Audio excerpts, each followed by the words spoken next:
एक अनपढ़ गंवार आदमी एक महात्मा जी के पास जाकर बोला, महाराज, मुझे कोई सीधा साधा नाम बता दो जिसे लेकर मैं भगवान का नाम जपता रहूं। महात्मा जी ने कहा, तुम अघमोचन अघमोचन कहा करो। अघ यानी पाप और मोचन यानी छुड़ाने वाला। अघमोचन मतलब जो पाप को छुड़ा सके। अब वह बेचारा गांव का गंवार आदमी अघमोचन अघमोचन करता हुआ अपने गांव की तरफ जा रहा था। जाते जाते रास्ते में वह अघमोचन में अ लगाना भूल गया और वह घमोचन घमोचन बोलने लगा। एक दिन वह हल जोत रहा था और घमोचन घमोचन का जाप करने लगा। उधर वैकुंठ लोक में भगवान विष्णु भोजन के लिए बैठे ही थे कि घमोचन नाम का उच्चारण सुनकर उनको हंसी आ गई। लक्ष्मी जी ने पूछा, प्रभु, आप क्यों हंस रहे हो? भगवान बोले, आज हमारा एक भक्त ऐसा नाम ले रहा है कि वैसा नाम तो किसी शास्त्र में भी नहीं है। उसे सुनकर मुझे हंसी आ गई है। लक्ष्मी जी बोली, प्रभु, तो हम भी उसको देखेंगे और सुनेंगे कि वह कैसा भक्त है और वह कौन सा नाम ले रहा है। लक्ष्मी नारायण दोनों ही उसी खेत के पास पहुंच गए जहां वह हल जोतते हुए घमोचन घमोचन का जाप कर रहा था। पास ही में एक गड्ढा था।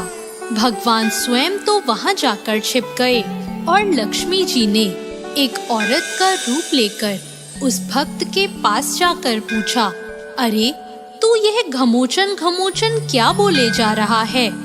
उन्होंने एक बार बोला, 2 बार बोला, 3 बार बोला, परंतु उसने कोई उत्तर नहीं दिया। उसने सोचा, अगर इसको बताने लगूंगा तो मेरा जप टूट जाएगा। इसलिए वह घमोचन घमोचन करता रहा और उसने कोई उत्तर नहीं दिया। अब बार बार लक्ष्मी जी पूछे जा रही थी तो उसको गुस्सा आ गया। गांव का गंवार आदमी तो था ही, इसलिए बोला, जा, तेरे पति का नाम ले रहा हूँ, क्या करेगी? अब तो लक्ष्मी जी डर गई कि इसने तो हमको पहचान लिया। फिर वो बोली, अरे, तू जानता है कि मेरा पति कौन है और कहाँ है? जब बार बार वो पूछे जा रही थी तो वह झुंझला कर बोला, वहाँ है, इस गड्ढे में। जाना है तुझे भी इस गड्ढे में? लक्ष्मी जी समझ गई कि इसने तो हमें पक्का ही पहचान लिया। वह बोली, प्रभु, बाहर आ जाओ, अब छिपने से कोई फायदा नहीं है। और तब भगवान उसी गड्ढे से बाहर निकल आए और अपने उस भक्त को दर्शन दिए। वह भगवान के दर्शन पाकर खुद को धन्य महसूस कर रहा था। भगवान लक्ष्मी जी से बोले, देख लिया मेरे नाम की महिमा को? वह अघमोचन और घमोचन का भेद भले ही नहीं जानता हो, पर वह नाम तो हमारा ही जप रहा था। यह बात हम समझते हैं, जिसके कारण हमें इसे दर्शन देना पड़ा।